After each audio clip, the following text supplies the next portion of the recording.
65 anyos nga lalaki na sapuan nga patay sa talamnan sa Dumangas, Iloilo. Si Julius Bilacaol nakatutok. Wala na sang kabuhi sa nasapuan nga nagahapa kay nasang aga sa tunga sang talamnan sa barangay Balabag, Dumangas, Iloilo. Ang 65 anyos nga si Antonio Diego tumandok sang barangay Makinasa Amuman nga Banwa. Mga 7:20 nakabaton kita sang report na may nakita to nga founded person. Suno sa iya himata kahapon pa nagbiya sa ilabalay si Antonio. Nagkuha ini sang karbaw kaginlawig. Apang nagabihan lang, wala ini nakapauli. Ginreport na gani nila ini nga missing sa kapulisan. Kaya muna to na kami nga pangitaon siya. Basta ka naagahan lang.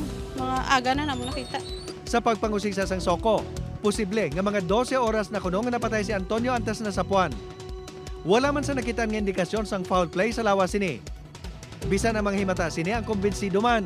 Apang kun ano gid ang iyagin kamatay, ina ang wala pa natumod.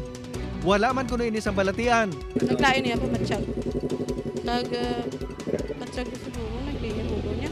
Nagpamaliban naman ang pamilya nga ipaidalong pa sa autopsy ang bangkay. Upod kay Cirilo Rendoque, Julius Bilacaol. 1. Western Visayas.